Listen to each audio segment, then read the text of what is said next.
నేను గెలవడం అనేది ఎందుకు ఎన్నిసార్లు గెలుస్తాను? ఇంకా 25 సంవత్సరాలు నేను ఎమ్మెల్యేను. అందుకే నేను ఇప్పుడే చెప్పారు కదా, సరే నేను రెస్ట్ తీసుకుంటాను, ఇంకా ఈసారికి ఆగిపోతాను, ఎవరికో పెడదాములే, పెట్టి సాయం చేద్దాం, పార్టీ పని చూస్తానంటే ముఖ్యమంత్రి గారు ఒప్పుకోలేదు. నేను చాలా చిన్నప్పుడే వచ్చేసాను రాజకీయాల్లో. 33 సంవత్సరాలకు నేను మంత్రి అయిపోయాను. ఏకంగా ప్రభుత్వం నడిపిన ఇంట్లోనే ఉన్నాను. ఈ విసుగు కదా, మరి అన్నీ వదిలేసి తిరిగాం కదా. అందుకోసమే నేను మానేద్దాంలే ఈసారి అన్నాను.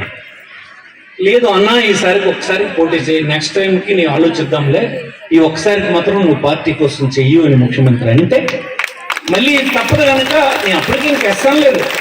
మీ అందరూ ఏమంటే అది చెప్తాను అతనికి.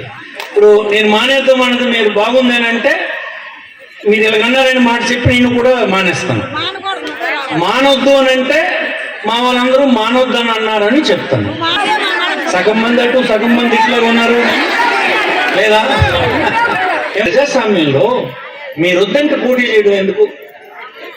రేటు పెట్టుకునేట్టు ఉంటుంది. మీరు ఆ ఓటే కదా ఉంటుంది. మీరు ఒకవేళ వద్దంటే ఎవడైనా పోటీ చేస్తే ఏటవుతుంది?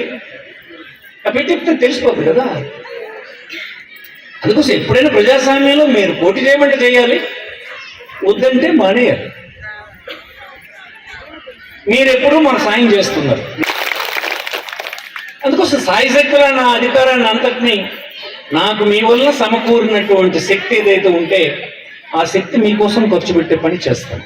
ఇన్ని సంవత్సరాల తర్వాత మీరు చెప్పాలా?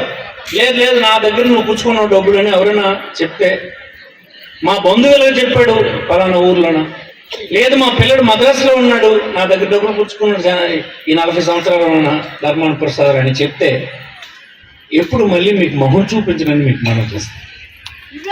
మరి ఏం ప్రజా జీవితంలో ఎందుకంటే ఏం చేస్తాం? మరి చేయగలిసినవన్నీ చేశాము. మీ ప్రయోజనం కోసం ఇప్పుడు చెప్తున్నాం. మేము అందరం చెప్పింది కూడా నేను గెలవకపోతే ఏమైపోతాం కాదు, నష్టపోయేది మీరు అని అంటున్నాం. నేను గెలవడం అనేది ఎందుకు ఎన్నిసార్లు గెలుస్తాను? ఇంకా 25 సంవత్సరాలు నేను ఎమ్మెల్యేను. అందుకే నేను ఇప్పుడే చెప్పారు కదా, సరే నేను రెస్ట్ తీసుకుంటాను, ఇంకా ఈసారికి ఆగిపోతాను, ఎవరికో పెడదాములే, పెట్టి సాయం చేద్దాం, పార్టీ పని చూస్తానంటే ముఖ్యమంత్రి గారు ఒప్పుకోలేదు. నేను చాలా చిన్నప్పుడే వచ్చేసాను రాజకీయాల్లో. 33 సంవత్సరాలకు నేను మంత్రి అయిపోయాను. ఏకంగా ప్రభుత్వం నడిపిన ఇంట్లోనే ఉన్నాను. ఈ విసుగు కదా, మరి అన్నీ వదిలేసి తిరిగాం కదా. అందుకోసమే నేను మానేద్దాంలే ఈసారి అన్నాను. లేదు అన్నా, ఈసారికి ఒకసారి పోటీ చేయి, నెక్స్ట్ టైంకి నేను ఆలోచిద్దాంలే, ఈ ఒక్కసారికి మాత్రం నువ్వు పార్టీ కోసం చెయ్యు అని ముఖ్యమంత్రి అంటే మళ్ళీ తప్పదు కనుక నేను అప్పటికి ఇంక ఎస్సాం లేదు.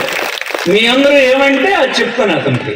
ఇప్పుడు నేను మానేద్దాం అన్నది మీరు బాగుందేనంటే మీరు ఇలాగన్నారని మాట చెప్పి నేను కూడా మానేస్తాను. మానొద్దు అని అంటే మా వాళ్ళందరూ మానొద్దు అని అన్నారని చెప్తాను. సగం మంది అటు సగం మంది ఇట్లా ఉన్నారు లేదా? ప్రజాస్వామ్యంలో మీరు వద్దంటే పోటీ చేయడం ఎందుకు? రేటు పెట్టుకునేట్టు ఉంటుంది. మీరు ఆ ఓటే కదా ఉంటుంది. మీరు ఒకవేళ వద్దంటే ఎవడైనా పోటీ చేస్తే ఏటవుతుంది? పెట్టి తెలిసిపోతుంది కదా. అందుకోసం ఎప్పుడైనా ప్రజాస్వామ్యంలో మీరు పోటీ చేయమంటే చేయాలి, వద్దంటే మానేయాలి.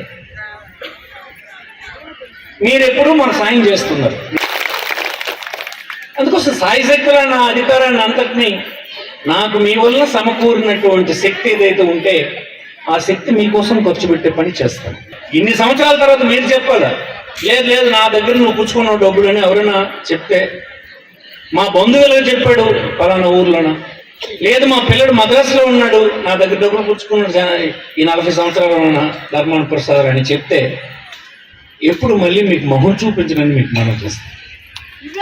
మరి ఏం ప్రజా జీవితంలో ఎందుకంటే ఏం చేస్తాం? మరి చేయగలిసినవన్నీ చేశాము. మీ ప్రయోజనం కోసం ఇప్పుడు చెప్తున్నాం. మేము అందరం చెప్పింది కూడా నేను గెలవకపోతే ఏమైపోతాం కాదు, నష్టపోయేది మీరు అని అంటున్నాం.